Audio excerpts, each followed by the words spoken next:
Sachez que je suis un petit peu au bout de ma vie là parce que je vous ai tourné une vidéo, j'étais en train de la monter.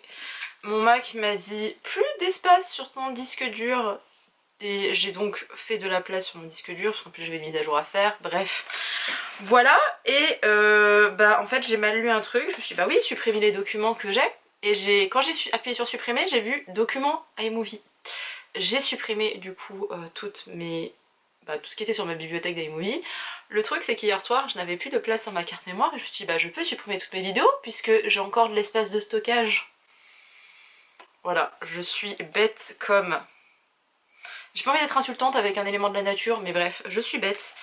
Et ça m'a saoulée, surtout que j'aimais bien ce que je racontais dans ma vidéo et que je vous faisais un petit peu un récap de ce qui s'était passé en termes d'écriture, de pourquoi est-ce que j'aimais autant ça, de qu'est-ce qui m'avait conduit à écrire et à ce que ça devienne quelque chose de vital pour moi, je crois qu'on peut le dire aujourd'hui. Et en fait vous n'aurez pas cette vidéo puisque elle a disparu dans les tréfonds de mon ordinateur et du vide abyssal de tout ça. Parce que oui, en plus comme je suis très intelligente, je suis passée par un truc où ça ne passe pas par l'espace corbeille et j'ai essayé de prendre quelque chose pour, entre guillemets, reformater mon ordinateur, enfin récupérer des anciennes versions d'ordinateur, sauf que sur Mac, faut payer 80 € et il n'y a pas de garantie que ça fonctionne. Donc fuck, c'est même pas ce que je me fais en 4 mois de vidéo, donc non, je n'allais pas payer pour retrouver des fichiers.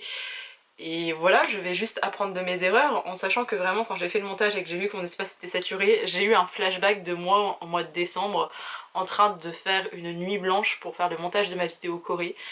Et je me suis dit non Pauline, plus jamais tu te mets dans cet état pour une vidéo. Donc je suis dégoûtée parce que j'aimais ce que je vous racontais dans l'écriture et que j'abordais des thématiques qui me tiennent à cœur, notamment le fait d'être fan.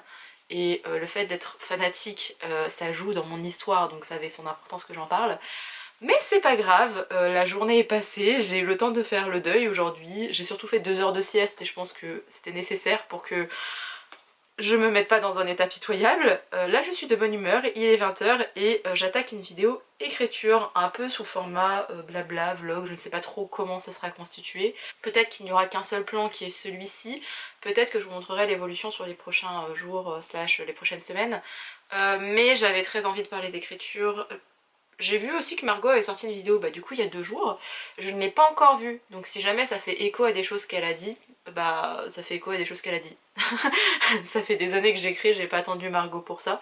Et après j'irai voir sa vidéo, mais comme j'avais envie de parler d'écriture, je voulais pas le faire après avoir vu celle de Margot parce que j'allais être influencée et je voulais pas répondre à sa vidéo ou vous rassurer sur des difficultés qu'elle peut rencontrer, que peut-être vous aussi vous rencontrez, enfin bref, je voulais pas me laisser influencer. Pour ceux qui ne le savent pas, j'ai commencé cette chaîne YouTube en parlant d'écriture parce qu'à l'époque il y avait très peu de gens qui parlaient d'écriture sur internet et moi c'est quelque chose qui m'anime depuis très longtemps. J'ai commencé à écrire et à inventer des histoires, j'ai commencé à écrire quand j'avais 5 ans. Parce que je suis de fin d'année donc ça correspond peut-être à vos 6 ans si vous êtes du mois de janvier et moi je suis du mois d'octobre. Et j'ai écrit ma première histoire quand j'avais 7 ans où j'ai écrit tout un univers et tout, j'avais relié mes feuilles entre elles avec des agrafes et du scotch je crois. À chaque fois que j'écrivais quelque chose, je courais voir ma maman et je lui disais tiens je viens d'écrire ça, et je repartais et j'étais là ne fais pas attention aux fautes. Et genre vraiment j'aimerais faire intervenir ma maman pour qu'elle vous raconte ô combien j'étais déjà genre accro à l'écriture à l'époque, et c'est quelque chose qui ne m'a jamais laissé au cours de ma vie. Alors j'ai eu des moments sans écrire, je n'écris pas H24, par contre il n'y a pas une seule période de ma vie, une seule era de ma vie que j'ai passé sans écrire, c'est pas possible. Dans l'enfance j'ai beaucoup écrit, alors j'écrivais des sortes de journaux, alors j'ai écrit je pense comme beaucoup de personnes des journaux intimes, j'ai écrit aussi, je faisais des espèces de revues un peu journalistiques de ma vie avec des photos et tout. C'était très drôle, je faisais ça avec une copine où je lui avais donné l'idée et tout et on se partageait nos trucs, c'était très sympa à faire. J'ai écrit beaucoup de poésie, j'adorais la poésie et j'ai tellement galéré à apprendre mes poésies que je pense que ça m'a marqué et que j'avais envie d'écrire mes propres poèmes. J'en écrivais en rime mais maintenant j'en écris plutôt en prose, surtout parce que j'écris aussi des paroles de chansons depuis très longtemps et les chansons et la poésie c'est la même chose mais avec une mélodie derrière quoi. Par la suite j'ai été au collège, j'ai notamment exploré le théâtre, j'ai écrit un début de scène de théâtre, un début de pièce de théâtre plutôt, et après j'ai voulu écrire mes propres histoires parce que je ne vais pas rentrer dans les détails des choses parce que c'est un sujet qui me trigger et qui peut aussi vous trigger et c'est pas le but. J'ai été harcelée au collège et donc je me suis complètement enfermée dans l'univers de la fiction pour échapper à ma vie, on va dire ça comme ça. Ça se passait très mal au collège, on me détestait, je me faisais harceler et les seuls moments où j'arrivais à me sentir bien c'était quand j'étais derrière un ordinateur et que j'écrivais mes histoires. Par la suite ces histoires je les ai postées sur Skyblog et au même moment, parce que j'avais 13 ans et demi quand j'ai découvert notamment les Jonas Brothers, parce que ça a son importance dans mon historique d'autrice. J'ai découvert les Jonas Brothers et par la suite, vers mes 15 ans, 14-15 ans, j'ai découvert les fanfictions sur les Jonas Brothers et je trouvais ça incroyable que des gens aient eu l'idée d'être fan d'un groupe et d'écrire à propos de ce groupe. Vraiment dans ma tête c'était genre mais j'y avais jamais pensé mais c'est incroyable. Donc moi j'écrivais une fiction qui avait absolument rien à voir avec les fanfictions, mais à force d'en lire, je me suis dit moi aussi j'ai envie de faire ça, et à 15-16 ans, ouais à peu près à cette période-là, à 16 ans c'est sûr que j'avais une histoire que j'avais écrite, parce que c'était en 2009, donc je m'en souviens. J'ai écrit ma propre fanfiction, il y en a eu d'autres. J'ai écrit sur plusieurs groupes parce que j'ai lu des fanfictions Harry Potter parce que Drago et Hermione auraient dû être ensemble et que je ne renierai pas ce point même si je vomis cette autrice. Mine de rien, genre cet élément là. Et en plus vraiment il y avait des fanfictions Harry Potter qui étaient mieux écrits que l'œuvre originale. Incroyable. Bref, j'ai aussi lu des fanfictions Harry Potter, mais l'essentiel de mes fanfictions que j'ai lues et que j'ai écrit, c'était sur les groupes suivants. J'ai commencé par les Jonas Brothers, j'ai écrit sur le groupe McFly, j'ai écrit sur One Direction et j'ai écrit énormément sur One Direction, il faut le savoir. J'ai écrit une fanfiction sur 5 Seconds of Summer. En fait j'en ai écrit qu'une seule mais c'était un boys love et j'ai adoré l'expérience et j'ai trop aimé ce que j'ai fait de mes personnages, genre vraiment j'en suis encore trop contente aujourd'hui. Et par la suite j'ai écrit sur le groupe The 1975 parce que si vous ne le savez pas, je suis fan de ce groupe. J'aime moins ce qu'ils font actuellement mais je suis quand même fan de ce groupe. Et dans ma fanitude de ce groupe, il y a notamment le clip, et la chanson d'ailleurs, Robbers, mais vraiment le clip a un visuel incroyable. Et je voulais écrire sur une relation complètement fucked up avec un mec complètement fucked up. Et voilà, j'ai écrit ça. J'ai écrit aussi sur le clip A Change of Heart, parce que c'est la suite de la chanson Robbers. D'ailleurs, si vous êtes fan de Tay Tay et de The 1975, vous avez vu tous les parallèles entre eux et vous êtes là genre... Parce que vraiment moi je suis toujours aussi sidérée et je crois que Marine quand on l'a vue sur scène à Tay Tay, je lui dis je ne sais pas combien de fois de genre mais Mathie, mais c'est Mathie, mais c'est 1975. Elle s'est tellement inspirée de la scénographie, enfin bref, exceptionnel. J'ai écrit par la suite des histoires, surtout des nouvelles et des novellas, donc des petits romans. J'ai écrit des girls love, j'ai écrit beaucoup de nouvelles inspirées de chansons. Que j'aimais à l'époque, donc ça vous pouvez les retrouver sur Wattpad parce que tout le reste c'était sur Skyblog, mais j'en avais mis une partie sur Wattpad histoire qu'elles ne disparaissent pas, notamment depuis que la plateforme Skyblog a disparu. J'ai quelques écrits sur Wattpad, j'ai écrit des textes inspirés de chansons parce que je trouve que les chansons il y a tellement de choses à en faire, et j'ai écrit notamment beaucoup de nouvelles inspirées des chansons de Taylor Swift et ça me manque d'écrire dessus parce que vraiment une de mes plus grandes inspirations dans ma vie. Mais voilà, j'ai écrit à peu près tout ça en termes de entre guillemets fanfiction, mais ces dernières années j'ai écrit des choses qui n'ont rien à voir avec les fanfictions, surtout que ma version des fanfictions n'était peut-être pas la version d'autres personnes. Je m'explique, quand je parle de fanfiction, moi je m'inspirais des caractéristiques physiques des personnages, généralement de leur amour pour la musique, de leur situation familiale géographique dans la plupart des cas, mais c'est tout. C'est-à-dire que l'histoire du groupe, si je prends les One Direction qui je pense est l'un des groupes les plus connus de ceux que je vous ai cités, c'était important pour moi de garder leurs origines britanniques, de garder leur lieu de naissance et leurs caractéristiques physiques. Par contre le groupe One Direction en tant que tel, c'était très rare qu'il existe dans mes histoires. Ça arrivait mais c'était très rare. J'avais aussi pris l'habitude, parce que j'avais trop souvent fait cette erreur, c'est d'écrire des chapitres, peut-être pas au fur et à mesure, c'est-à-dire je termine un chapitre, je le poste sur internet, j'attends l'avis des gens, j'écris le deuxième chapitre. Ça je l'ai pas fait très longtemps, je l'ai fait vraiment je crois la première année. Et ensuite j'ai compris mon erreur parce que les gens donnent leur avis, vous êtes influencé par leur avis, et après c'est plus vraiment votre écrit, c'est un peu celui des autres. Donc notamment avec mes fanfictions sur les Jonas, j'attendais d'écrire 2-3 chapitres d'avance avant de poster un chapitre. et je prenais pas forcément en compte les commentaires, et avec One Direction j'ai fait encore mieux, j'écrivais l'entièreté d'une histoire avant de la poster sur internet et après c'était basta, vous en faites ce que vous voulez. Bref, si vous avez bien suivi, vous comprenez que j'ai deux amours dans ma vie, l'écriture et la musique, c'est encore le cas aujourd'hui. Et c'est pour ça que j'adore écrire sur la musique. J'adore écrire des romances, hein, vraiment j'adore ça. J'ai une dystopie slash un roman à post-apo qu'il faudrait que je reprenne, mais c'est tellement de travail que voilà. Je rêve d'écrire sur un groupe de rock depuis 10 ans. Vraiment avec ma revisite de Rebirth de The 1975, j'ai pu expérimenter ça. Et c'était exceptionnel d'écrire sur un personnage fucked up, sur un groupe et sur comment est-ce que j'imaginais les choses, parce que vraiment c'est parti de... J'adore le visuel de ce clip et je décide d'en faire un truc. J'ai adoré ça et je me suis dit mais je veux faire ça. Genre vraiment, si je dois être publiée une fois dans ma vie, ce sera pour une romance lesbienne parce que je veux voir des lesbiennes en librairie et de me dire c'est mes bébés à moi ça. Je continue d'y croire, hein. Faudrait que je retravaille. C'est aussi ça mon problème, c'est que j'adore écrire les premiers jets mais j'aime pas retravailler mes histoires. Mais le jour où je reprendrai mon projet de joueuse de hockey lesbienne, je ferai tout pour qu'il soit publié parce que j'ai besoin de voir des lesbiennes en librairie et qu'on n'en voit jamais assez. Et le deuxième projet, ce serait vraiment mon projet de groupe de rock, sauf que ça fait 10 ans que je le peaufine, que je l'affine, que je cherche un moyen d'aborder les choses. Et là, ça y est, en 2024, j'ai trouvé l'angle et le prisme sous lequel je voulais aborder ces thématiques et j'en suis trop contente. Sauf que c'est un travail qui est long et qui est fastidieux et qui est compliqué et il faut avoir le temps et surtout l'espace mental, je trouve. On n'en parle pas assez de ça. Et bah, je l'ai pas. Clairement je ne l'ai pas parce que tout ce qui est planification, tout ce qui est très carré chez moi ça fonctionne pendant un temps puis après ça ne fonctionne plus. Et quand on écrit depuis aussi longtemps on commence à se connaître et à savoir ce qu'on est capable de faire ou pas. Et je sais qu'actuellement je ne suis pas capable de faire ça.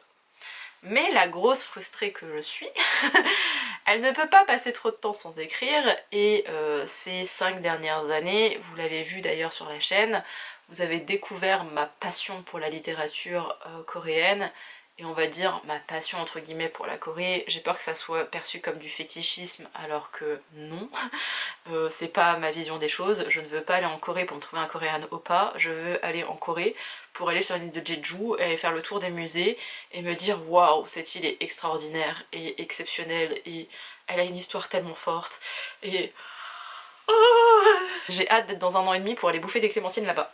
Bref, j'ai découvert plus ou moins la Corée, je me suis rendu compte que en fait je connaissais la K-pop depuis un moment, que les séries coréennes étaient exceptionnelles à mes yeux parce que c'est ce que je recherche dans les séries et que je ne retrouve pas dans les séries américaines ou anglaises. Et voilà, j'ai trouvé un nouveau, ça a débloqué un nouveau truc dans mon cerveau. Et la littérature sud-coréenne féministe et engagée, bah, je la trouve exceptionnelle. J'aime vraiment beaucoup cette littérature. Donc bon, c'est pour le petit aparté coréen et dans le lot, j'écoute de la K-pop. Dans la K-pop, moi ce que j'adore c'est le rap. D'ailleurs c'est pour ça que je vous dis que j'aime BTS, mais ce que j'aime chez BTS c'est Suga. Il y a une rap line, il y a 3 membres qui rappent dans ce groupe.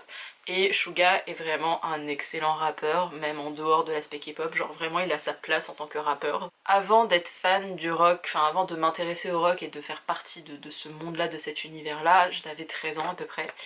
C'est au moment où j'ai rencontré... Non, c'est un peu avant que je rencontre les Jonas, donc ouais je devais avoir 13 ans, 12 ans et demi, 13 ans.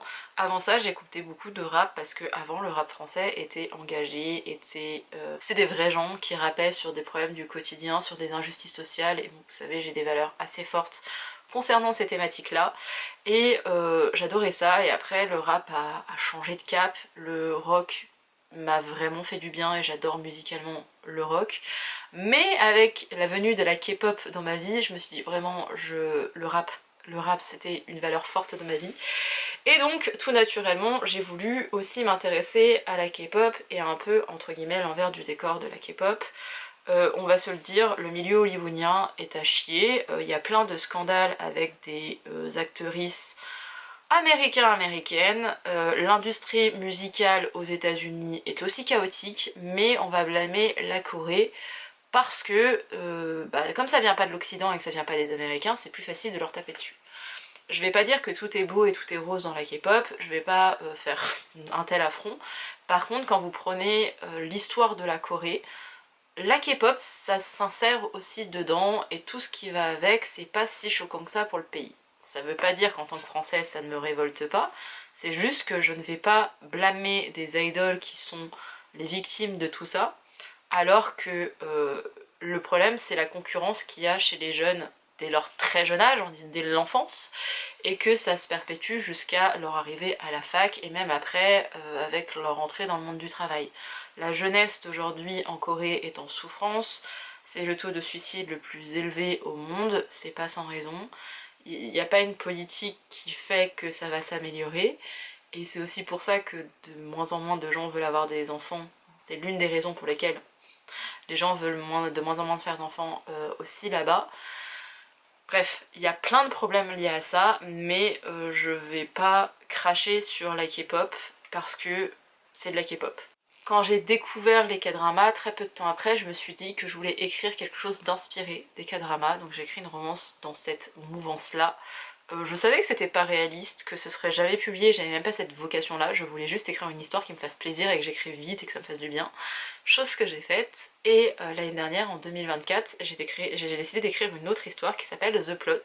J'en ai déjà parlé sur la chaîne, je vous mettrai un lien en barre d'informations de la vidéo où j'en parle, mais grosso modo, dans cette histoire, c'est une histoire qui joue avec les clichés des K-dramas. C'est-à-dire que dans les comédies romantiques américaines, ou même anglaise d'ailleurs, vous avez le mec qui est un sombre connard qui d'un seul coup va dévoiler son amour à la fille, ou vous avez le fameux baiser sous la pluie et tout ce qui va avec. Ce sont des clichés qu'on retrouve dans pas mal de romances et bah on aime bien ça. Vous voyez, c'est le truc, vous aimez bien avoir ce genre de clichés là. Les K-dramas, il y en a aussi, les plus... Alors en fait il y en a tellement. Je sais pas lequel est le plus populaire, genre le mec qui pour faire une marche arrière met sa main derrière le siège passager de la meuf, le mec qui l'aide à l'attacher parce que bon apparemment la meuf elle a pas de main, elle sait pas faire toute seule, la fille qui va se bourrer la gueule au pot de chat avec sa pote, c'est aussi un classique. Il y a plein de choses comme ça et c'est drôle parce que tu sais que c'est un cliché et tu sais que c'est niais et que t'es là genre... Mais ça fait partie du charme de la chose et j'ai voulu écrire une histoire qui s'insère dans un cliché où tu dis oh là là, on va dans le cliché, on voit le truc du K-drama, mais en fait je détourne ce cliché là. Mais voilà, j'ai voulu écrire cette histoire, et dans cette histoire, je l'ai... alors j'ai construite seule, enfin non, je l'ai peut-être construite... Je sais pas comment expliquer ça, mais j'ai beaucoup brainstormé avec une de mes amies, parce que j'étais là, faut qu'on liste tous les clichés de drama pour que je sache sur quoi écrire et où aller, etc. et tout ce qui va avec. Et au cours de cette histoire, je me suis rendu compte que je pouvais écrire 3 spin-offs. Déjà un roman historique, parce que mon héroïne dans The Plot est scénariste de K-drama et elle a écrit sur internet une histoire qui par la suite va être adaptée, et c'est de l'historique. Donc je pourrais écrire un roman historique sur l'ère de Joseon, sauf que qui dit roman historique dit recherche, dit trouver des archives en français sur une ère historique de Corée du Sud. Bon courage ma grande. La deuxième histoire c'était un spin-off sur le meilleur ami du héros, Min-jae, qui est incroyable et exceptionnel, avec sa copine qui est son exact opposé, mais ça fonctionne tellement bien ensemble que je les aime d'amour, et j'écrirai tôt ou tard, ce sera pas forcément un roman mais plutôt une novella, mais j'ai hâte d'écrire sur eux aussi. Et le troisième projet, ça aurait été sur un groupe de K-pop dont est fan Min-jae, donc le meilleur ami du héros.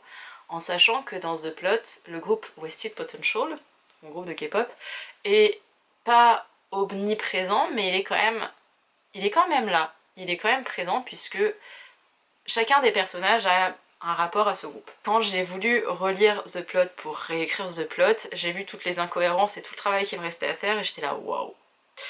Et j'ai vu Wasted Potential et je me suis dit mais c'est peut-être le bon moment là pour écrire sur eux et pour voir ce que ça donne. Donc j'ai commencé à écrire le prologue de... Le projet n'a pas de nom. Donc sachez que je l'appellerai comme le nom du groupe, Wasted Potential, qui a vraiment son importance en termes de nom de groupe. C'est inspiré d'une chanson de Tay Tay, de This Is Me Trying de Tay Tay, mais ça a vraiment son importance pour l'histoire. C'est pas juste le petit clin d'œil à ma chanteuse préférée. J'ai écrit le prologue et j'étais là mais j'aime vraiment beaucoup, et j'ai écrit le premier chapitre et là je me dis merde, je les aime vraiment beaucoup en fait ces personnages. en sachant que comme j'avais relu The Plot, j'avais noté des éléments du groupe, j'avais noté le nom de certains personnages, leur rôle dans le groupe, et bref, je me suis retrouvée à par la suite faire des fiches personnages. Vraiment, n'ayez pas peur de mon écriture, je vous rappelle que c'était il y a 2 mois quand je ne pouvais pas du tout bouger mon poignet. Là j'ai mis mon attel parce qu'après je bougeais du matériel et que j'ai pas envie de me démolir un peu plus le poignet, mais vous allez voir mes fiches, vous allez avoir peur, mais c'est pour ça que je fais cette vidéo, pour vous montrer que déjà je n'écris pas mes projets, enfin tous mes projets ne sont pas écrits de la même manière, qu'il n'y a pas de méthode particulière pour écrire, et ça sera la deuxième thématique de cette vidéo. Là c'est vraiment mon projet en cours, mon matériel, comment je m'organise avec ce projet-ci, mais après on parlera un petit peu plus d'écriture en général, parce que j'ai envie de faire un message de prévention, c'est un bien grand mot, mais j'ai envie de vous expliquer que l'écriture c'est à la portée de tout le monde et qu'il faut arrêter de croire les vieux blancs qui pensent avoir le monopole de la jolie plume, les histoires incroyables ou que sais-je. Bref, j'ai commencé, alors ça a commencé quand même par un petit papier comme ça dégueulasse où j'avais écrit le nom des personnages. J'ai ensuite fait un petit peu plus de détails, alors je suis désolée c'est au crayon donc vous verrez pas grand chose, avec notamment les MBTI des personnages, parce qu'en Corée ce test de personnalité est très répandu et que, alors il n'est pas complètement juste scientifiquement, il n'est pas validé de tout le monde, mais c'est assez représentatif des types de personnalités des gens. Et ensuite j'ai fait mes fiches personnages, alors quand vous allez voir ça vous allez avoir peur. Voilà. Mes personnages sont coréens et très honnêtement, à part dire qu'ils sont plus ou moins grands et minces parce que ça fait partie d'un des standards de beauté et qu'ils veulent être idol, donc il faut qu'ils soient minces, leur coupe de cheveux et la couleur de leurs cheveux changent à chaque nouvel album. Donc bon, je me suis dit les caractéristiques physiques des personnages, on s'en fout un petit peu, c'est pas le plus important. Le plus important au moment où j'ai créé mon histoire, c'est ok, d'où est-ce qu'ils viennent, c'est quoi leur situation familiale, 2-3 anecdotes sur eux pendant leurs années d'apprentissage et un petit peu comment ils ont été recrutés, parce que si vous êtes complètement étranger de l'univers de la K-pop, je vais pas vous faire l'historique de comment c'est né dans les années 90, qu'est-ce que le soft power coréen, etc. Mais grosso modo, vous avez plusieurs façons d'être casté. Mais bon, la principale, les deux principales, c'est soit vous participez à une audition qui sont organisées aussi bien en Corée que comme d'autres pays, notamment le Japon, la Chine, mais aussi les États-Unis. Il y a d'autres pays, hein, mais c'est vraiment les principales, quoi, les principaux. Ou alors vous êtes repéré dans la rue, on vous dit toi tu es mignon, tu voudrais pas faire partie d'une agence pour devenir idol, et on vous donne une petite carte et vous vous rendez sur place. Parce que si vous voulez, le but de ces sociétés d'entertainment, de ces labels, c'est pas forcément que vous soyez quelqu'un qui chante bien ou qui danse bien, alors je sais que c'est le principe quand même, mais apprendre, en fait chanter et danser ça s'apprend. Par contre avoir du charme ou avoir une personnalité qui se détache des autres, c'est plus compliqué de l'inventer, ou alors il faut avoir des très bons talents d'acteurs, et ils ont aussi des talents, et ils ont aussi des cours d'acting pour justement avoir une image lisse et nette, parce que les idols sont vus comme des demi-dieux quoi. Dans mes petites fiches, j'ai noté comment se passait leur casting, comment est-ce qu'ils avaient été sélectionnés, et mon histoire, pour vous faire un résumé, on suit l'histoire de ce groupe qui à la base sont juste 4 garçons qui ont été recrutés, qui font partie d'un label et qui vont être des... Je vais utiliser ce mot en français, je sais pas s'il est correct, mais des stagiaires. En fait ce sont des trainees. Donc vous arrivez dans un endroit, soit vous habitez encore chez vos parents, soit vous pouvez dormir sur place parce qu'il y a des dortoirs, et c'est d'ailleurs conseillé. Et en gros vous allez en cours, et le reste du temps, enfin votre temps libre, il est consacré à aller dans ces centres, à apprendre à chanter, à danser, à apprendre le japonais notamment, parce que c'est un pays qui est vraiment très prisé d'un point de vue musical en Asie, où vous avez des cours de bienséance, des cours d'image, je sais pas comment on peut dire ça, de gestion de l'image publique pour que vous sachiez vous tenir correctement. En gros c'est ça.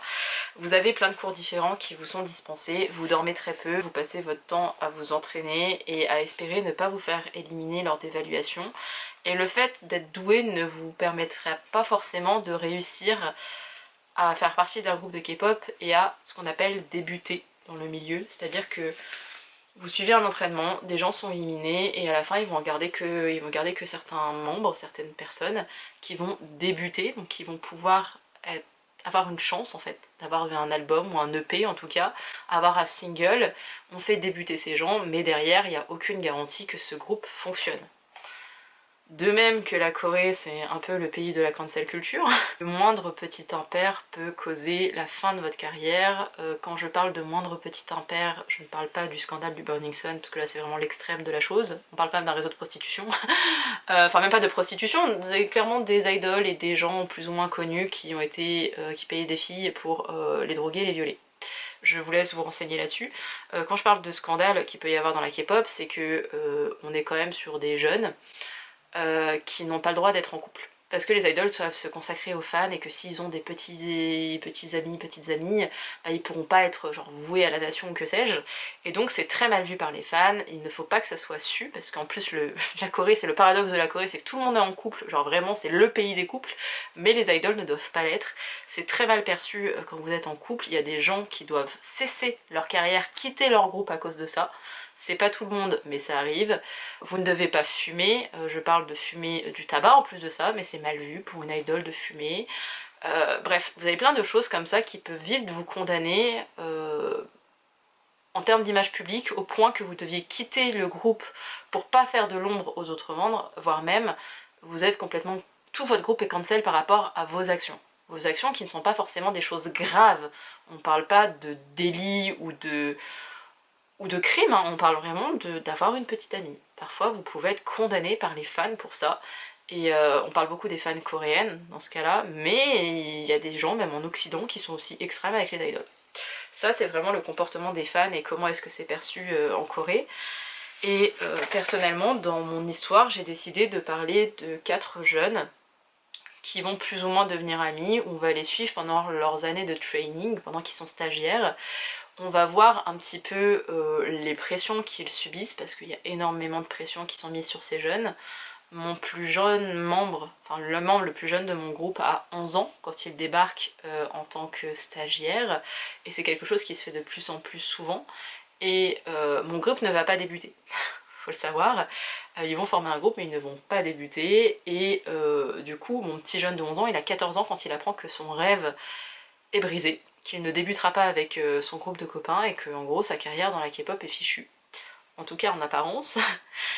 Quand vous avez 14 ans et que vous avez passé une partie de votre adolescence en fait à vous consacrer à l'entraînement, c'est violent de se dire bah qu'est-ce que je suis censée faire maintenant. Et le membre le plus âgé de mon groupe aura 19 ans quand il apprendra qu'il ne pourra pas débuter en tant qu'idol. Lui, il a eu l'équivalent du bac en Corée, mais il a décidé de se consacrer du coup à son training plutôt qu'aller à la fac, ou en tout cas d'être très assidu à la fac. Et il se retrouve à être là, bon, bah, je fais quoi de ma vie? Parce que pour le coup, en Corée, il faut faire des études, il faut aller à la fac, c'est vraiment un peu un life goal quoi. Donc voilà, c'est pour montrer un peu l'envers, enfin c'est pas vraiment l'envers du décor de la K-pop parce que j'aurais pas cette entre guillemets ambition là et que je m'y connais clairement pas assez et que c'est tellement un milieu opaque qu'on ne sait pas tout ce qui s'y passe, mais c'était plutôt montrer que c'est très dur, enfin il y a une telle manipulation des jeunes pendant leur entraînement, qui a un rythme qui est absolument pas naturel déjà chez un adulte, alors imaginez chez des adolescents voire préadolescents, de montrer la pression qu'ils se mettent eux-mêmes et ô combien c'est difficile, de montrer la manipulation des dirigeants, de montrer que c'est un système bien rodé qui n'est pas là pour promouvoir des talents mais pour sélectionner des personnes qui sauront rester à leur place et pas faire de vagues, parce que c'est ce qui est le plus important, c'est l'image publique, encore et toujours, et de montrer comment eux vont avoir un parcours semi-atypique, puisque c'est pas forcément commun d'être amis avec les membres du groupe, parce qu'ils prennent vraiment des gens au hasard et ils décident de les mettre ensemble, et qu'ils soient potes ou pas, on s'en fout un petit peu. Parfois il y a des amitiés, des vraies amitiés qui se créent au sein de ces groupes, et parfois c'est juste ils sont obligés de cohabiter ensemble et que tu finis par trouver un terrain d'entente. Et parfois pas du tout. Mais ça on l'apprend pas toujours. Je voulais montrer aussi le fait qu'ils se prenaient aussi la tête, parce que j'ai 2 de mes membres qui passent leur temps à se pourrir la gueule, parce que l'un ne supporte pas l'autre. J'ai un de mes personnages qui est américain dedans, et un américain qui est resté pendant 13 ans et demi aux États-Unis, et les Américains sont pas bien vus en Corée, pour plein de raisons. Aussi bien pour leur comportement sur place que pour des raisons historiques. Quand vous avez un mec extraverti, exubérant, qui est américain, qui débarque et qui se prend pour le roi du pétrole en gros. Ça se passe pas très bien, mais il est très attachant et Sunmin de toute façon c'est mon personnage préféré, donc j'accepterai aucune critique sur ce garçon. Bref, je voulais montrer l'histoire du groupe, de comment ils ont fait leur entraînement, de comment ils ont réussi à devenir un groupe et de tout ce qui s'est passé au milieu et du fait qu'ils veulent créer chacune de leurs chansons et qu'ils n'ont pas une success story comme on peut le voir notamment avec les membres de BTS et que la plupart des groupes de K-pop enfin déjà la plupart des jeunes trainees ne deviennent pas des idoles, que la plupart des groupes de K-pop, leur carrière s'effondre en quelques semaines, quelques mois, quelques années pour les plus chanceux, de montrer que la moindre petite chose peut complètement exploser une carrière, voir la vie des gens, et quand on voit le nombre d'acteurs, actrices, d'idoles qui se suicident, c'est affligeant et c'est triste. Donc voilà, je voulais parler de tout ça, même si dedans je ne parlerai pas de suicide parce que je veux pas que des gens puissent faire des liens avec des idoles et puissent aussi avoir leur propre trauma, mais le fait d'avoir une santé mentale dégueulasse, je suis obligée de l'aborder. On est sur des jeunes en Corée qui sont surentraînés et qui dorment pratiquement pas, avec des pressions intenses. Donc forcément, je vais parler de ça, et c'est une thématique qui me tient à cœur. Donc voilà ce sur quoi porte mon projet Wasted Potential. J'ai partagé, notamment sur Instagram, le nombre de mots que j'écris, et c'est quelque chose que je fais par période, parce que moi c'est satisfaisant. Alors déjà j'adore, moi je prends beaucoup de photos avec mon téléphone pour voir l'évolution et pour voir en combien de temps j'ai écrit ce nombre de mots. Je trouve ça satisfaisant de voir le compteur augmenter. Dans mon cas j'écris sur une temporalité de 10 ans. J'en suis à peu près à 70 000 mots de mon projet, ce qui est énorme, on est bien d'accord. En France je sais qu'on ne se repère pas en termes de mots mais en termes de caractères. Mais moi je préfère le système anglophone du nombre de mots, donc je continuerai comme ça. J'en suis à peu près à 73 000 mots, mais il s'est pas passé des choses incroyables dans mon histoire, parce que comme j'ai 10 ans de temporalité et qu'on les suit aussi bien pendant leurs années de training que leurs années où ils commencent leur carrière, que des années où c'est la galère et c'est la grosse merde, et les années où ils ont réussi, parce qu'on suit un petit peu tout ça en même temps, voilà, forcément c'est plus long et il se passe pas des choses incroyables, mais ce que je voulais mettre en avant c'était la musique et leur amour pour la musique, parce que ça c'est un truc qui me tient vraiment à cœur, et leur amitié qui persiste malgré tout ce qui se passe. Ça veut pas dire qu'elle est stable et que tout va bien dans le meilleur des mondes, ça veut dire que dans la vie on est obligé de conjuguer avec plein de choses, avec des événements qu'on n'a pas envie, auxquels on n'a pas envie de participer, des trucs qu'on déteste mais on est obligé de les faire. Est-ce que tous les jours de ma vie j'ai envie de me lever et d'aller au travail? Non. Est-ce que pour autant j'aime mon travail? Absolument. Et c'était aussi ça que je voulais montrer, et je voulais montrer l'aspect scénique aussi parce que c'est incroyable les shows de K-pop, et on peut parler du playback mais le jour où vous arriverez à faire une telle performance scénographique de danse sur scène comme ça, vous comprendrez que c'est pas possible de chanter en même temps quand vous devez faire un triple salto. Ça me paraît un peu évident mais on le rappelle ici. Et voilà, il y a aussi du bon dans ces univers-là, dans cette industrie-là, il n'y a pas que du mauvais. Et j'en ai marre qu'on crache à chaque fois sur de la K-pop et sur les fans. C'est pour ça que je reviens sur mon aspect fan, parce que c'est nul en fait, parce que ce sont des filles, d'ailleurs ça se sait depuis la nuit des temps, hein, parce que ce sont des filles, des jeunes femmes qui sont fans, pas forcément que d'hommes d'ailleurs, mais qui sont des jeunes filles qui sont fans de quelqu'un. On est perçu de façon comme des gamines hystériques qui s'enthousiasment à la moindre chose. Par contre, quand on voit des mecs bourrés à crier sur des gars en train de courir sur un short sur un terrain, c'est ok. Voilà, votre sexisme est à peine visible. Donc voilà, je voulais écrire sur de la K-pop mais sans rentrer trop dans les détails, je voulais que ça reste focus sur une amitié, je ne voulais pas faire un vrai groupe. Il faut savoir que si j'ai décidé de créer mon propre groupe dans The Plot, mon projet initial, c'est parce que je trouvais ça bizarre que Minjae soit fan d'un groupe qui existe véritablement. Et autant citer des chansons de Seventeen, de BTS ou des groupes que j'adore dont Twice, mes bébés, c'est sympa, mais quand il y a une interaction avec des véritables idoles, je me sentais pas du tout à l'aise et je me suis dit je peux pas imaginer que Minjae, qui est un personnage fictif, ait pu rencontrer quelqu'un qui existe véritablement et de faire une interaction avec les deux. C'était clairement pas possible pour moi, c'est la raison principale pour laquelle j'ai décidé de créer Wasted Potential. Et en fait en créant Wasted Potential je me suis dit mais pourquoi est-ce que Minjae il est autant fan d'eux? Je dis il faut qu'il y ait une histoire derrière. Et donc j'ai commencé à écrire les premières lignes de Wasted Potential, mais pas du tout dans l'idée d'en faire un projet à part entière. Mais je me suis dit il faut que ce soit cohérent, il faut que les gens ils y croient et qu'ils se disent ok je comprends pourquoi est-ce que Minjae il est autant attaché à ce groupe et pourquoi est-ce qu'un mec de 30 ans est fan d'un boys band. Pas à ce point là, ça arrive très peu, hein, pas à ce point là, mais lui il l'associe à des choses et voilà, ça fait écho au groupe et c'est ce que j'adore, le fait que ce projet si relie est relié à The Plot qui est mon bébé aussi, donc voilà, j'aime trop mes personnages et je pense que c'est la force de ce récit, c'est les personnages.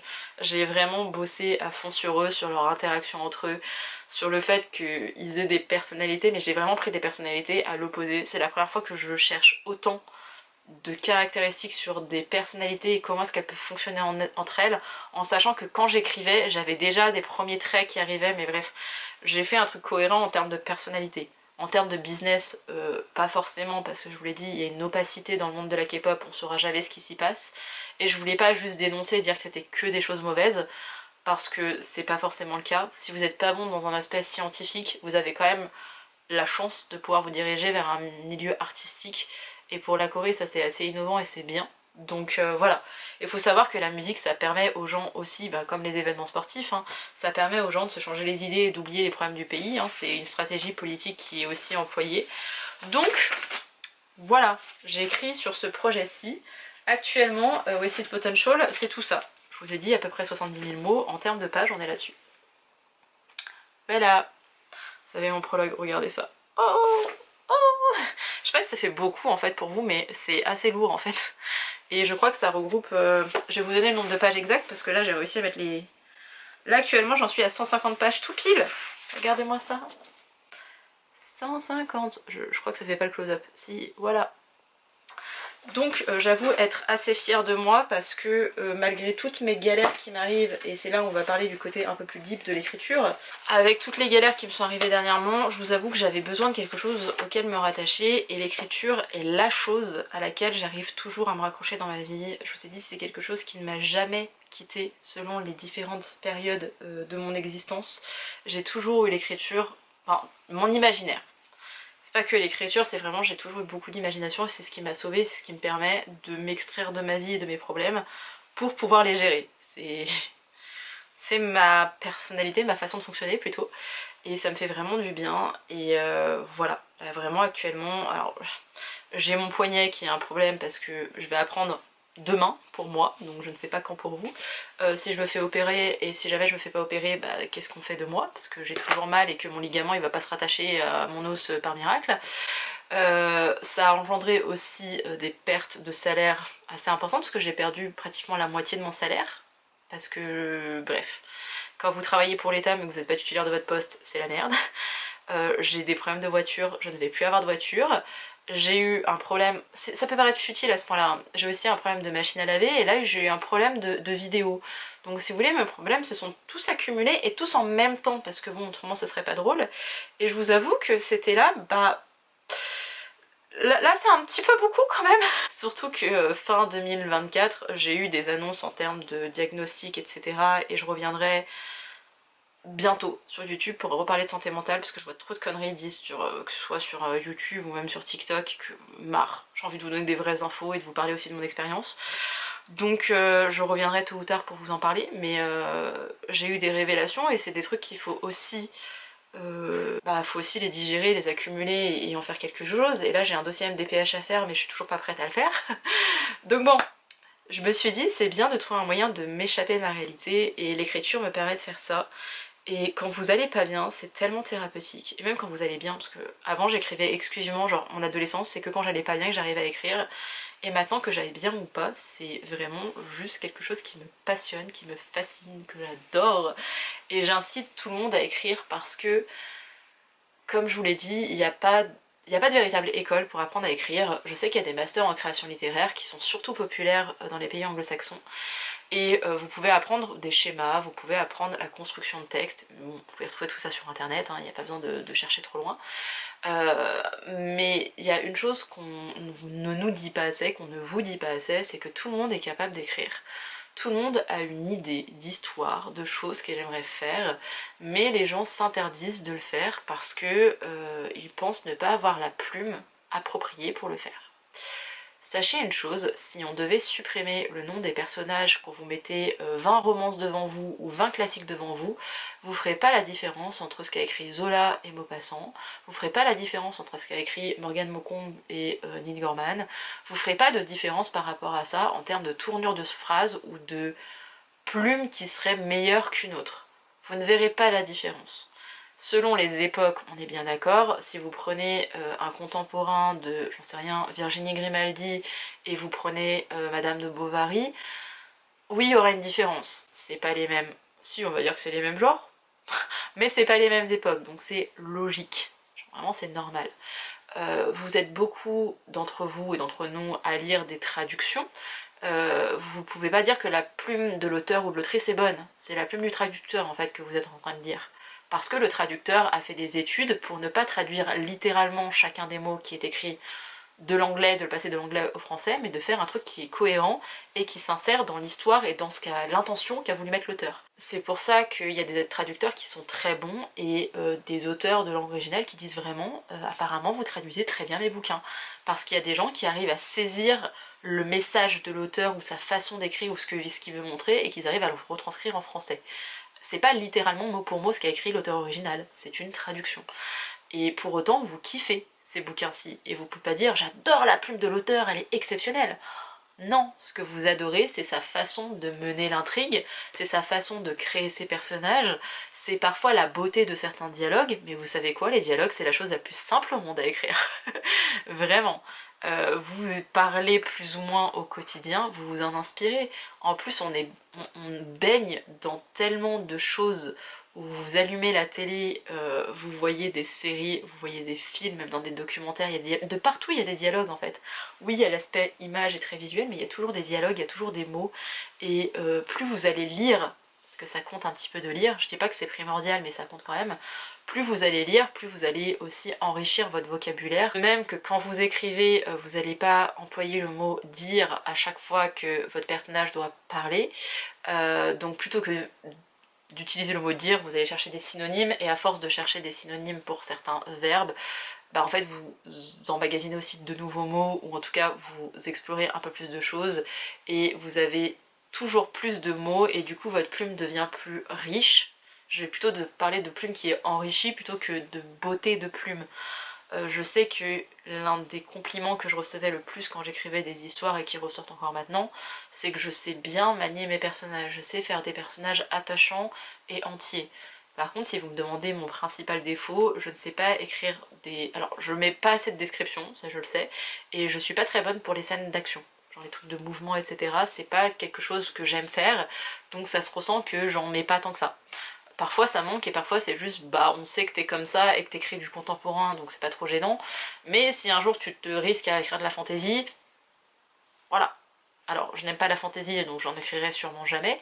Peut-être du fantastique un jour, mais de la fantaisie c'est niette, donc bon, de pas savoir écrire de scènes de combat d'épée avec des dragons et avec des léprechaunes, voilà, je me dis que ça va, je le vis bien. On a tous des facilités dans notre vie, et il y a des gens qui réussiront plus à écrire des narrations, d'autres plus des dialogues, il y en a qui vont être plus doués pour écrire des thrillers, d'autres plus doués pour écrire des contemporains, de la romance. Là je parle vraiment de fiction, mais vous pouvez aussi être fan de non-fiction, et vous pouvez écrire vos mémoires, vous pouvez écrire votre autobiographie, vous pouvez écrire un essai, vous pouvez vous intéresser à des thématiques et vous dire bah en fait j'aimerais bien regrouper toutes ces informations dans un ouvrage.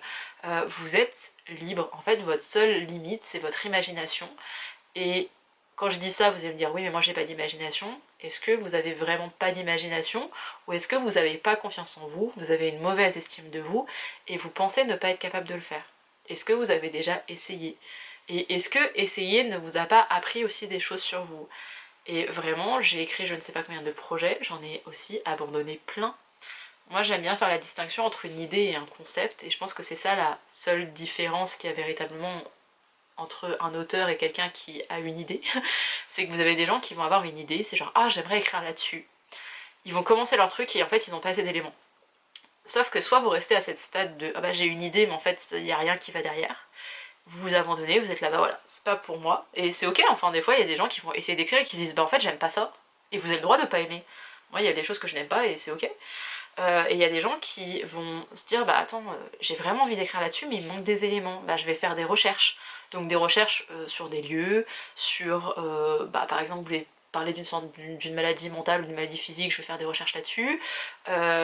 Vous avez envie d'écrire sur les adolescents mais vous savez pas trop si vous voulez le faire par rapport à votre adolescence à vous ou par rapport à l'adolescence telle que, enfin les adolescents d'aujourd'hui. Donc vous allez peut-être faire des recherches plutôt sur bah, comment se sentent les jeunes de maintenant. C'est aussi des recherches que vous faites, mais ça va pas être des recherches forcément que scientifiques et que des choses très linéaires. Vous pouvez lire de la fiction, vous pouvez lire vos meilleurs young adults pour pouvoir vous orienter et savoir comment on écrit pour un public de jeunes adultes, d'adolescents. Quelles thématiques doivent primer. Pareil, vous pouvez peut-être, parce que vous lisez beaucoup de thrillers, vous dire bah c'est le genre sur lequel j'aimerais écrire, et peut-être que c'est pas votre truc, parce que vous savez pas créer du suspense ou des intrigues, ou que vous attardez beaucoup trop sur les personnages et passez sur l'enquête, et dans ce cas-là, peut-être que le contemporain vous conviendrait mieux. Mais tant que vous n'avez pas essayé, vous ne pourrez pas savoir, et surtout, l'écriture, elle s'améliore comme toute chose au monde, parce que vous ne naissez pas talentueux en écriture. Il y a très peu de gens qui ont un véritable don en naissant. Par contre, il y a des gens qui bossent dans la vie, il y a des gens qui travaillent. Et si vous avez une idée un jour et que vous êtes là, ouais, j'ai écrit 2-3 trucs, mais bon, je sais pas, je crois que je fais fausse route, bah je laisse tomber, bah vous avez laissé tomber, mais ça veut pas dire que vous n'avez pas de talent, ça veut dire que là, ça vous intéressait plus, vous aviez plus assez de motivation, ou que vous aviez pas confiance en vous, et c'est pas un reproche, ça arrive, ça m'arrive tout le temps, mais c'est que vous avez fait un choix, vous avez fait le choix d'arrêter parce que ça ne vous plaisait pas, ou parce que vous aviez plus d'idées. Par contre, vous pouvez toujours aller vers ce que j'appelle le concept, c'est-à-dire vous avez plein d'idées, et vous décidez de faire des liens entre eux, et de créer des choses pour arriver à un concept, à quelque chose qui est solide, et sur lequel vous pourrez écrire toute une histoire. Votre histoire, elle peut faire 30 000 mots, comme elle peut en faire 150 000, hein. Il n'y a pas de limite à ça, de même qu'on a trop tendance à se dire je vais écrire un roman, je vais le soumettre à une maison d'édition. C'est pas comme ça que ça marche. L'écriture c'est une activité, la publication c'est une autre activité. Faut aussi savoir, pour faire un petit aparté sur le côté édition et publication, vous n'allez peut-être pas être publié, mais ça ne veut pas dire pour autant que vous n'avez pas de talent. Ça ne veut pas dire que votre histoire elle est mauvaise. Si vous vous appelez Squeezie, vous pouvez soumettre n'importe quel roman à une maison d'édition, vous allez sûrement être publié. Est-ce que Squeezie a du talent en tant qu'auteur?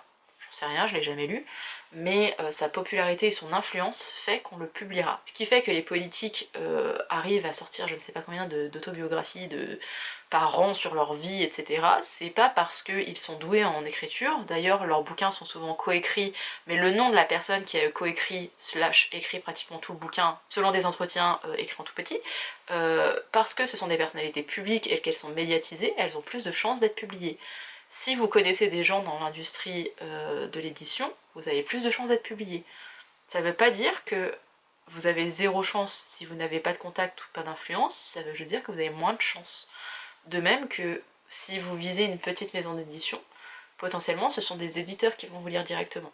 Alors ils vont pas lire tout votre manuscrit comme ça, ils vont lire un synopsis, généralement ça se passe comme ça, ils lisent les 2-3 premiers chapitres et ils se font un avis de est-ce que ça vaut le coup, etc. Est-ce que ça correspond à notre ligne éditoriale, super important ça de le savoir, est-ce que ça vaut le coup, est-ce que c'est bien écrit, est-ce que c'est cohérent, etc.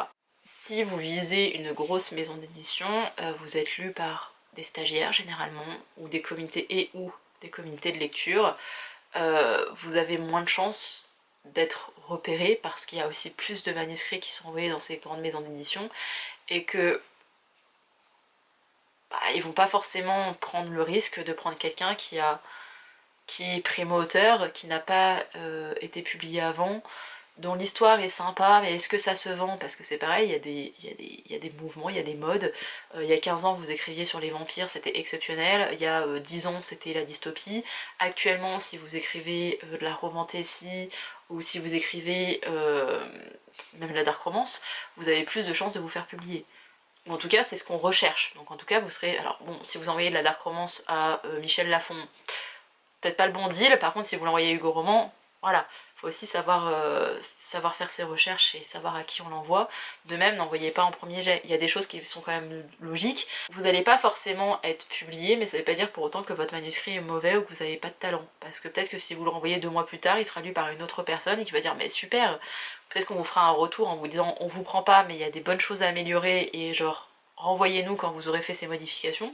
Et il y a des gens qui vont avoir la chance d'être publiés, parce qu'il y a aussi un facteur chance là-dedans. Et voilà, mais il y a vraiment 2 activités qui sont complètement distinctes.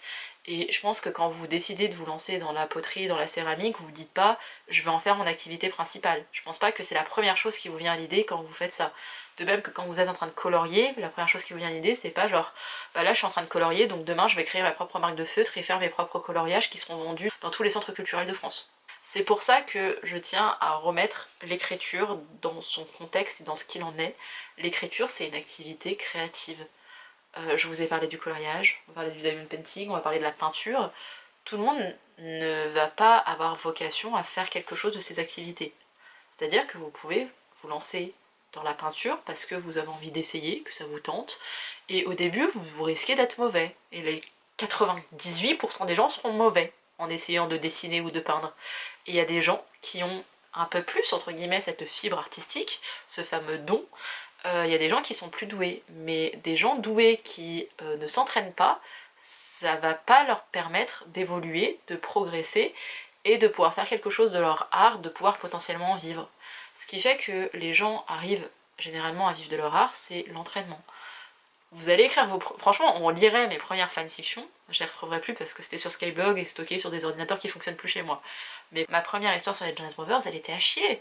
Je ne savais pas écrire, il y avait 3 phrases pour 15 lignes de dialogue, c'était imbouffable, c'était horrible, c'était vraiment horrible, vraiment.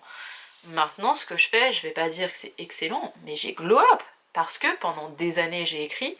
Je vous dis pas qu'il faut écrire pendant 15 ans pour réussir à avoir un truc potable, hein, mais c'est à force d'écrire régulièrement, à force de travailler ses personnages, à force de se renseigner, à force de lire aussi, moi ça m'a beaucoup aidé, ou alors de m'inspirer de mon quotidien, de séries que je peux regarder, parce que c'est pas forcément que des gens de la vie de tous les jours, hein, vous pouvez aussi vous inspirer de fiction. À force d'avoir tout ça, ça enrichit aussi mon imaginaire, et quand je vois certaines fins de K-drama, je suis là, mais putain, mais j'aurais fait 20 fois mieux que ça. Et oui, après on prend un petit peu la grosse tête.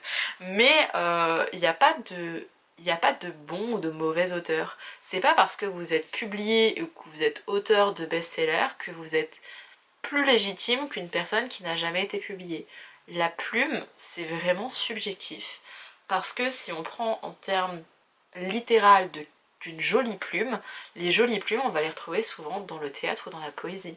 La poésie, c'est pas ce qui se vend le plus en France. Et il n'y a pas énormément de poètes ou de poétesses qui arrivent à vivre de leur art. D'ailleurs, spoiler alert, c'est la même chose des artistes auteurs et des illustrateurs, hein. Il y a très peu de gens qui arrivent à en vivre, et à en vivre décemment. Il y a très peu de gens qui arrivent à vivre de la poésie parce que ça se vend pas bien, alors que là, ce sont des jolies plumes. Que ce soit en prose ou en rime, ça reste des jolies plumes.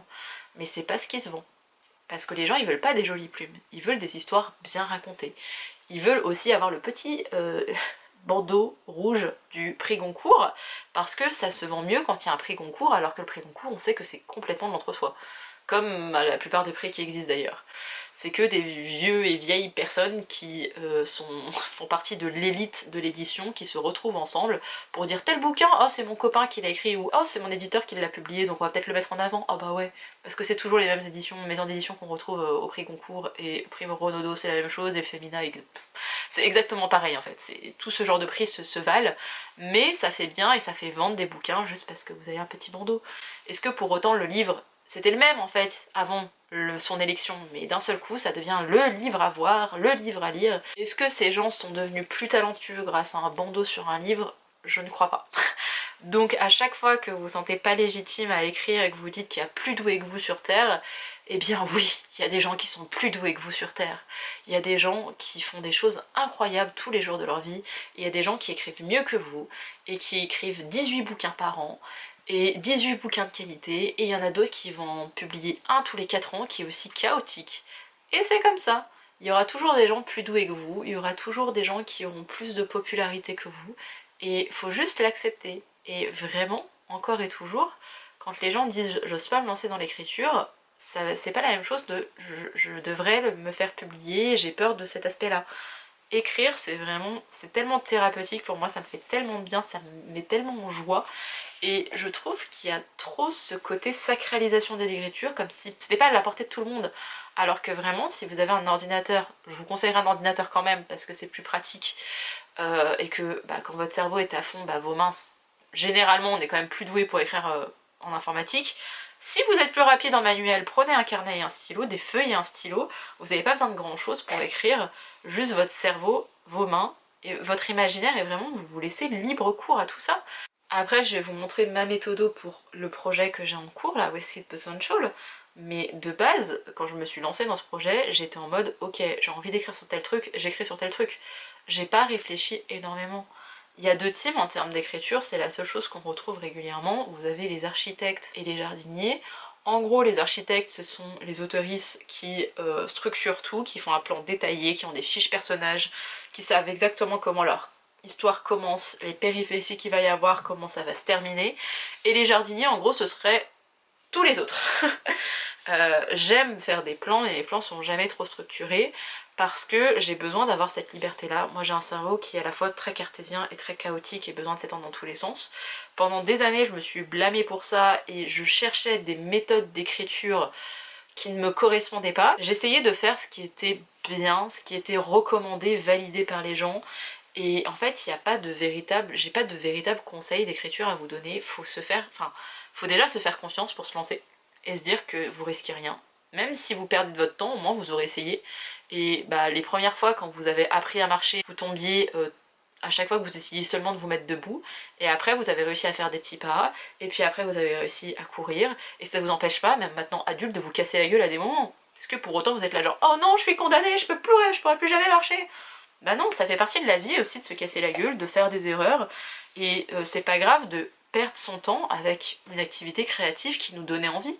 Si vous avez jamais eu envie d'écrire, vous avez jamais eu d'idée de roman, d'histoire, de quoi que ce soit, en soi vous passez pas à côté de grand chose et vous aurez d'autres activités qui vous tenteront peut-être. Mais si vous avez envie de le faire et que vous avez peur de pas bien faire, c'est entre guillemets juste une question de manque de confiance en soi. Parce que personne ne vous regarde et attend que vous cassiez la gueule. C'est vous et vos insécurités.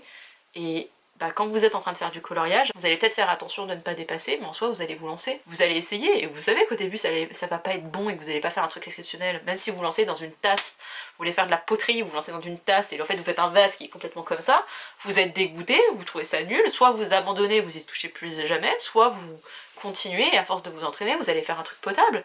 Et un jour vous ferez un truc joli, à force de vous entraîner et d'apprendre, et il y a toujours des petits tips à tirer à droite à gauche, mais il faut quand même se lancer et continuer.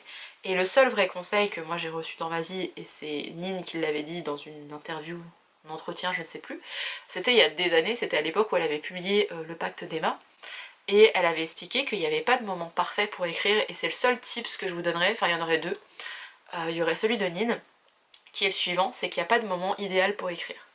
Si vous attendez le moment où vous êtes inspiré, où vous avez du temps devant vous, où tout le monde est calme à la maison, où vous n'êtes pas stressé, où vous pouvez mettre votre petit encens, j'en sais rien, votre tasse de thé, votre petite playlist, ou alors écrire dans le silence, enfin, faites bien ce que vous voulez, mais alors les conditions idéales, elles seront rarement réunies. Ou si ça arrive une fois par mois, vous allez écrire une seule fois par mois parce que le moment est propice à ça. Il n'y a pas de moment propice à l'écriture, en fait il faut toujours voler du temps au temps. Les gens qui vous disent, ou si vous-même vous dites j'ai pas le temps de faire ci, de faire ça, c'est que vous décidez de ne pas prioriser cette chose-là. Quand votre gamin est malade, je pense que votre priorité c'est de s'en occuper. Alors que normalement vous devez aller faire les courses, il y a le ménage, il y a votre taf, il y a machin, ouais mais en fait votre enfant est plus important et vous décidez de le prioriser. Ce que je trouve normal, hein, on est bien d'accord, mais vous le priorisez quand même, parce que de base vous aviez pas le temps de prendre une demi-journée au boulot pour aller vous occuper de votre gamin, mais là il n'y a pas le choix. Donc vous faites un choix, vous choisissez votre enfant. Quand vous passez des heures sur les réseaux sociaux, moi la première, c'est un choix que je fais. Je préfère faire ça plutôt que faire autre chose.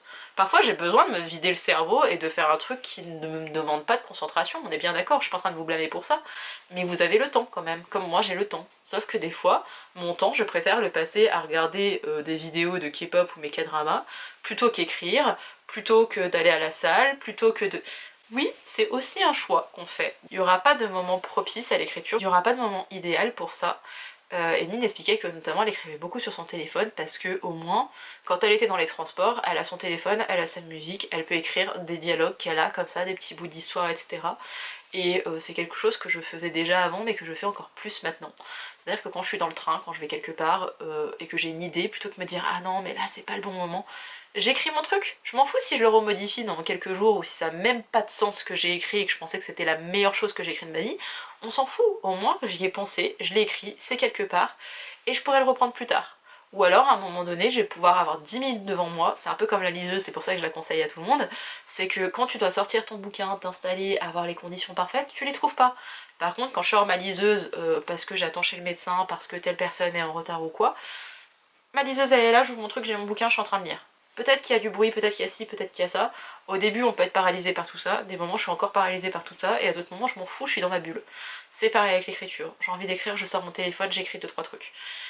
Tant pis si j'en fais rien derrière, tant pis si c'est pas parfait, j'aurai le temps de le réécrire, j'aurai le temps de revoir tout ça, mais au moins j'écris quand je peux en fait, et pas quand les planètes sont alignées, alors qu'avant j'attendais qu'elles soient alignées. Et le deuxième conseil que je vous donnerais, je ne conseillerais jamais aux gens d'écrire tous les jours, parce que pour le coup on n'a pas forcément le temps, slash l'envie, la motivation, d'écrire tous les jours. Par contre, ce que je vous conseille c'est de penser à votre projet le plus souvent possible. Parce que même si vous écrivez pas littéralement, de penser à son projet et de se dire ok, tel personnage il est comme ci, il est comme ça, j'y pense tout le temps à mes personnages, ils cohabitent avec moi, ce sont mes enfants qui sont dans un coin de ma tête, et à des moments ils pop comme ça de nulle part, et c'est genre oh, et machin il pourrait peut-être faire ça, donc je le note vite fait sur mon téléphone, je vais pas trop argumenter, mais c'est juste voilà, j'ai eu cette idée, ça peut être chouette, je la note, et le moment où j'aurai le temps de me consacrer à l'écriture ou que j'aurai envie de le faire, genre ce sera là, ce sera noté, ce sera putain j'y ai pensé toute la semaine, c'est trop bien, genre là je sais que j'ai ce moment là qui est incroyable et c'est pas forcément le meilleur moment pour moi de l'écrire mais c'est genre là je peux donc je vais le faire, je vais prendre du temps pour ça parce que je suis grave hypée par mon idée. Et si, troisième petit tips, mais ça c'est quand vous êtes déjà entre guillemets avancé dans l'écriture, arrêtez-vous en plein milieu d'un chapitre ou en pleine scène que vous adorez. Parce que si vous attendez la fin d'un chapitre ou si vous savez que c'est un chapitre intermédiaire un peu nul, on va vraiment prendre l'exemple d'un roman. Parce que personnellement c'est ce que j'écris et ce que la plupart des gens veulent faire. Arrêtez-vous en pleine scène parce que si vous attendez genre la fin d'un chapitre et vous savez que c'est un chapitre transitoire, personne n'a envie de se lancer à corps perdu dans un chapitre transitoire. On n'aime pas ça. Déjà en tant que lecteur c'est pas ouf, mais il y a besoin d'avoir ces chapitres transitoires, on peut pas être que dans l'action tout le temps, et parfois il y a besoin de contexte, et il y a besoin de dialogue, et il y a besoin de choses. Arrêtez-vous en pleine scène, genre que vous adorez écrire. Comme ça la fois d'après, vous reprendrez votre scène et vous direz allez j'avance un peu sur mon chapitre chiant, parce que là je viens d'écrire un truc bien, il y a le chapitre chiant et après je vais réécrire un truc bien. Et là c'est bon, vous êtes lancé.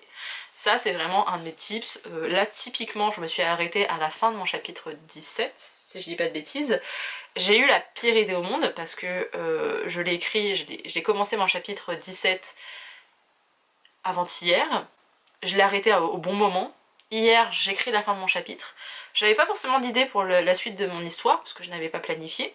On va y venir juste après, le côté planification avec mon projet. Hier après-midi j'ai pas écrit parce que j'avais pas d'idée sur ce que j'allais faire. Je me suis dit que ce serait bien peut-être de planifier les choses et donc là je suis en train de planifier dans ma tête mais du coup j'ai pas envie d'écrire parce que je suis dans un esprit de planification. Et aussi je suis là genre bon, aujourd'hui j'avais ma journée de libre, je l'ai passée sur le live de Séverine, c'était très chouette, j'ai fait une bonne sieste, c'était bien aussi. Mais je me retrouve à me dire bah faudrait que j'écrive mais je sais pas quoi écrire. Donc là je cherche des idées, alors je sais ce qui doit se passer dans mon histoire, il y a plein de choses que je vais aborder, mais là je ne sais pas par quel chapitre commencer. Et donc je regarde mon dossier, alors moi je l'écris sur Google Docs, c'est gratuit, c'est accessible à tous, et il n'y a même pas forcément besoin d'internet pour ça. Je suis avec mon Google Docs, je le regarde et je suis là bon. Et ben on fait quoi après ? Voilà la raison pour laquelle il vaut mieux s'arrêter en pleine scène que vous adorez, parce que après vous vous retrouvez comme moi à bloquer, alors vous savez que vous avez des choses à écrire, et en plus là j'arrive à 70% de mon histoire je pense, et je commence un peu à bloquer parce que j'ai pas planifié et que j'ai besoin de planification à un moment donné, et c'est genre bon, je fais quoi? Est-ce que je vais là-dessus? Est-ce que j'ai envie d'aller là-dessus? Alors dans quel chapitre j'ai écrit telle chose? Parce qu'en plus moi j'ai un problème de temporalité. Donc voilà. Bref, je vous disais que j'avais quand même du petit matériel. Moi j'écris sur mon Mac parce que j'ai la chance d'avoir un Mac. J'ai eu la chance d'avoir la prime Covid il y a 5 ans, c'est surtout ça, disons-le clairement.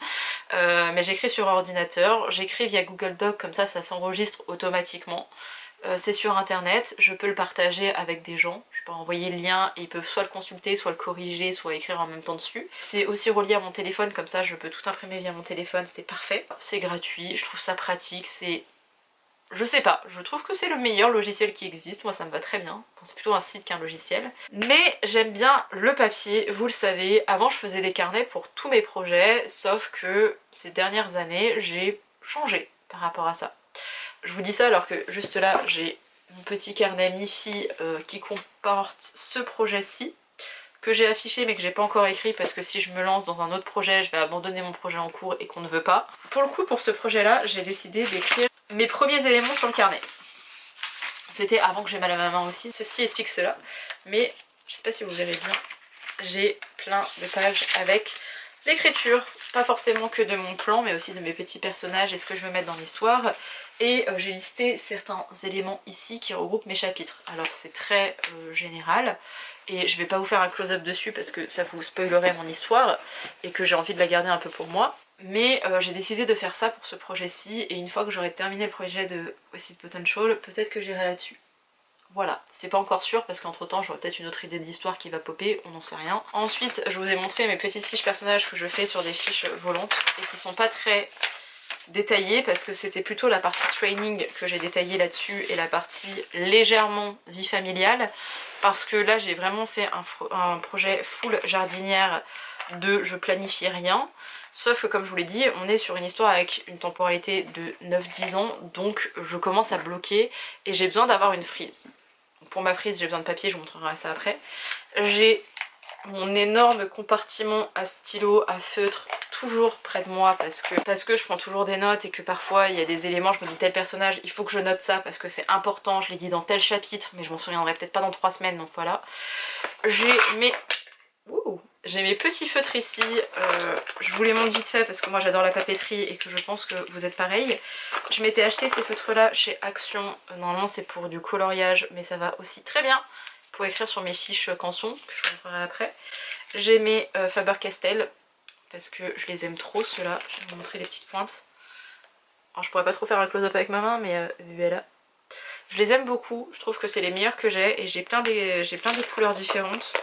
Petit tips aussi, mettez de la couleur dans vos projets si vous faites de la planification.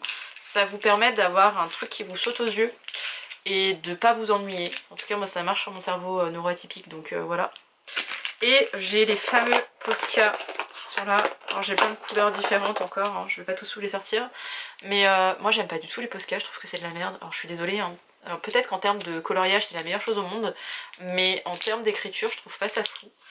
Et en plus ça pue, mais je voulais pas acheter des feutres de tableau parce que ça pue encore plus. Voilà. J'ai ma petite trousse avec mes stylos plus classiques. Oh non, faut quand même que je vous montre mon dernier stylo acheté parce que je l'aime trop.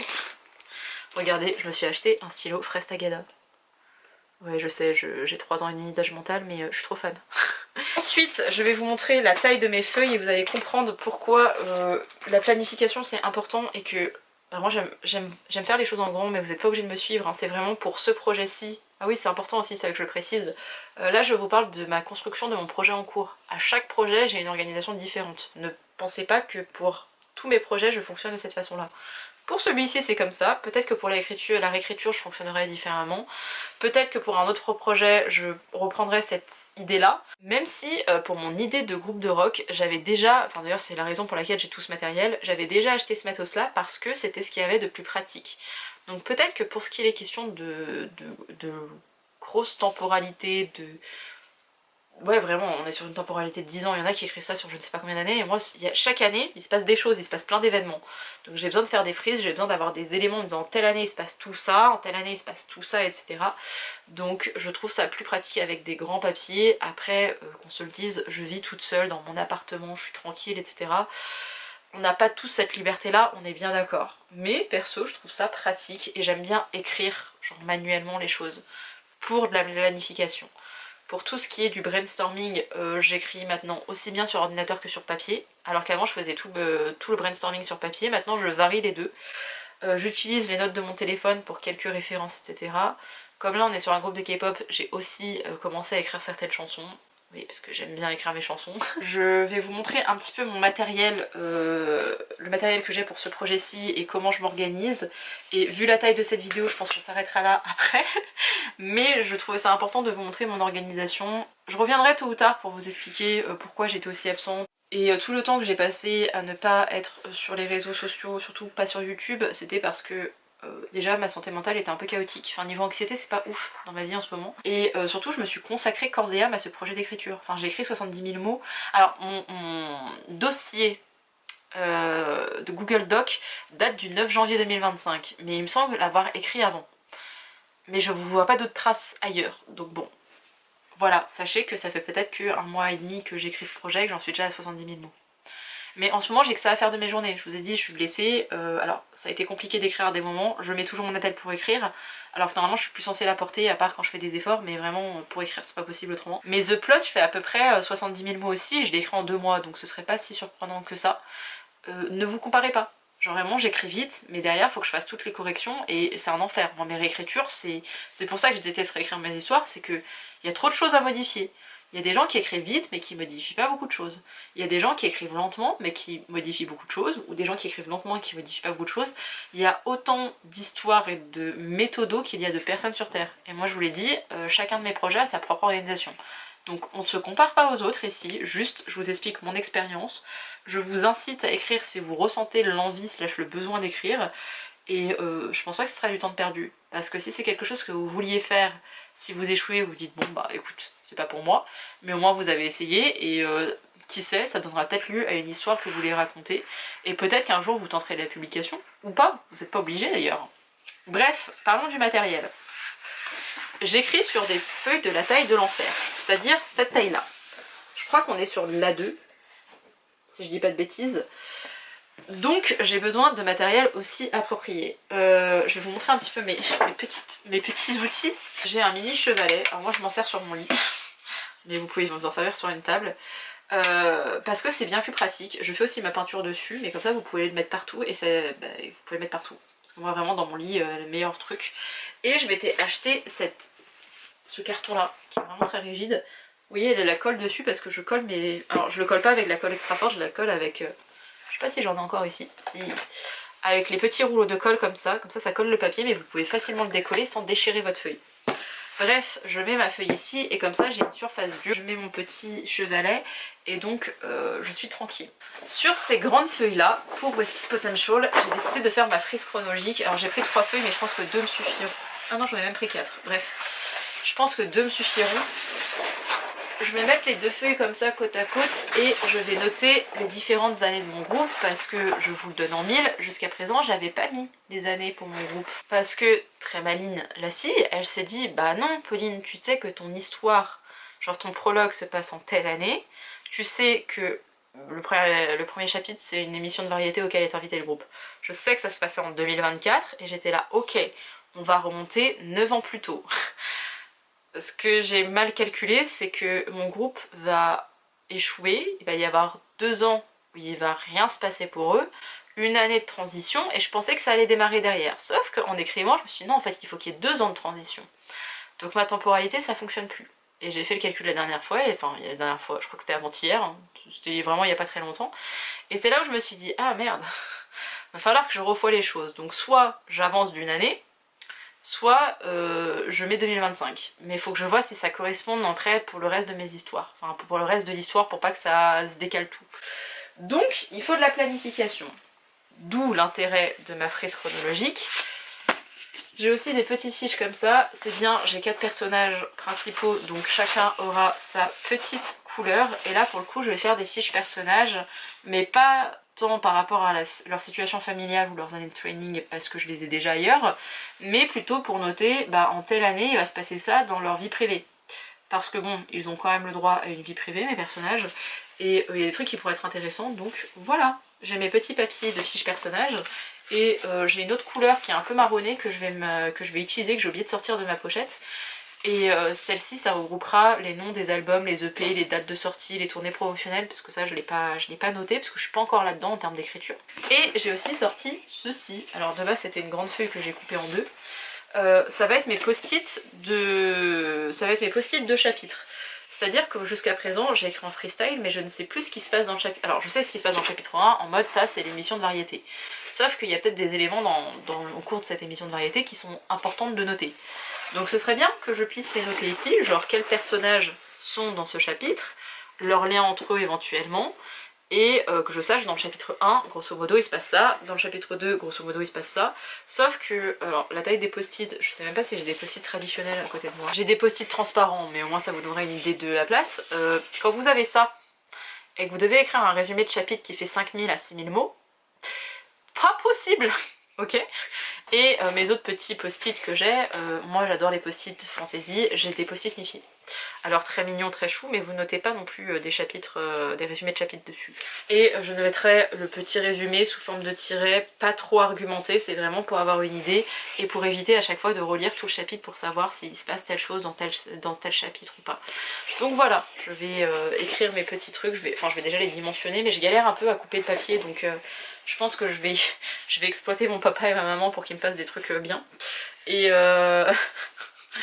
la fille a 32 ans, elle est encore en train de demander à ses parents de couper les trucs parce qu'elle n'y arrive pas avec des ciseaux. Écoutez, un jour ou l'autre ça va s'améliorer, mon poignet, je redeviendrai autonome. Mais voilà, je vais faire mes petits rectangles de fiches chapitres quoi. Et ça va être très chouette, comme ça me permettra d'avancer et de ne pas rester bloquée là où j'en suis, parce que vraiment, j'arrive même pas à lister ce que je veux faire dans la suite de mon histoire, tellement je bloque sur l'idée de Pauline, tu pensais être bonne en termes de temporalité, mais tu t'es foirée. Mais pourquoi tu t'es foirée? Ah mais oui, t'as pas anticipé ça. Donc c'est déjà bien, je sais où j'ai fait mon erreur, mais c'est genre, oh, est-ce que ça va suffire finalement 9 ans de carrière? Est-ce que je ferais pas plutôt 10 ans de carrière? Mais je veux pas fitter leurs 10 ans de carrière. Donc on fait comment? Et j'ai plein de questions et j'ai pas de réponse. Donc voilà, il faut que je mette tout ça sur papier, que j'ai un visuel pour pouvoir me projeter, parce que là, mon cerveau qui part en freestyle, il était trop en roue libre, vous voyez? Genre il y a une partie de ma personnalité, de mon cerveau qui fait que je pars dans tous les sens. C'était sympa pendant un temps, mais j'ai aussi une autre partie de mon cerveau qui aime que tout soit très carré. Et là, ça reprend le dessus, pour mon plus grand plaisir, parce que quand cette partie-là de moi, elle reprend le dessus, c'est tout bien aligné, carré, et tout fonctionnera. Parce que les éléments, ils sont quelque part dans mon histoire et qu'ils ont un sens. Donc c'est ce que je vais m'atteler à faire dans les prochains jours. Vous verrez sûrement ça dans un vlog, dans un weekly vlog. Je vais pas faire un deuxième vlog slash vidéo écriture tout de suite. Par contre, je vous montrerai un petit peu où j'en suis dans l'écriture, comme je peux vous montrer d'autres éléments de ma vie quand je fais des reading vlogs, où vous avez toujours la lecture, vous avez toujours un petit blabla de ma part. Si j'inclus un petit peu de K-drama et de C-drama, vous ne m'en voudrez pas s'il vous plaît. Et j'inclurai aussi une petite partie écriture et voilà. Là j'ai espoir de reprendre les vidéos. Alors je suis dégoûtée parce que j'avais notamment tourné une vidéo haul qui a disparu. Et je suis vraiment dégoûtée parce que je l'aimais beaucoup et que je voulais vous parler de pourquoi je faisais du tri, etc. Mais écoutez, elle est perdue dans les tréfonds de mon ordinateur. Enfin même pas parce que je pourrais pas retrouver tout ça. C'est pas grave, j'ai fait le deuil aujourd'hui. C'est encore un petit peu un sujet sensible, mais ça ira mieux dans 3-4 jours je pense. Et voilà, c'était important pour moi de vous faire cette vidéo écriture pour vous donner du contexte, pour vous expliquer comment je procède.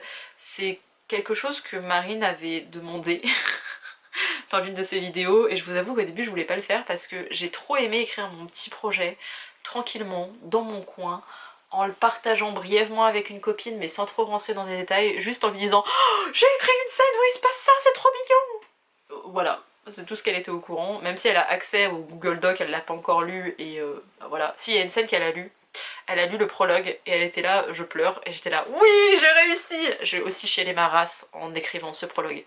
Je suis aussi douée pour faire pleurer les gens, sachez-le. Je vous disais un petit peu plus tôt dans la vidéo que j'avais eu des galères et que j'espérais que vous auriez cette vidéo et que tout irait bien par la suite. Il y a un rush que je n'arrive pas à télécharger. J'arrive à le monter mais en fait je ne peux pas exporter la vidéo, je ne sais pas pourquoi. Ça va, c'était 2 minutes de conclusion donc c'est pas très grave. Je voulais juste vous rappeler encore une fois parce que je sais pas si j'ai assez insisté, si vous avez compris vraiment le message de cette vidéo.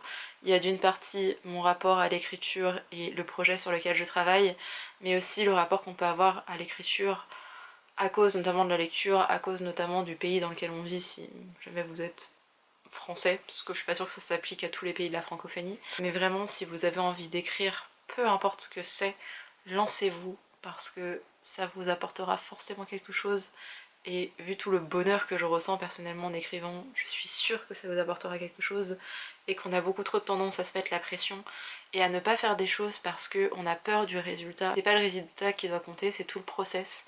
Donc lancez-vous, je suis sûre que vous le regretterez pas. Peut-être que ça donnera lieu à une histoire, peut-être que vous ferez quelque chose de cette histoire, je parle même pas forcément de publication, mais peut-être que vous oserez la faire relire, ou peut-être que ça vous aidera aussi avec votre propre santé mentale, vos traumas, ou juste trouver quelque chose pour lequel vous êtes peut-être pas doué tel qu'on l'entend en termes de population, mais quelque chose que vous avez réussi à accomplir complètement, alors que pour d'autres activités vous n'y arrivez pas. Donc vraiment, lancez-vous, on ne sait jamais.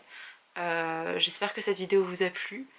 J'ai commencé un vlog, donc je suis très contente, je vais essayer de le tenir et je vous tiendrai aussi informée de ma santé, parce qu'entre temps j'ai pu aussi avoir des nouvelles niveau santé. Mais normalement la semaine prochaine vous aurez un nouveau vlog et je vais tâcher d'être plus ou moins régulière dans les semaines et mois à venir. En attendant, j'espère que cette vidéo vous a plu et je vous dis à bientôt pour une prochaine. Bye!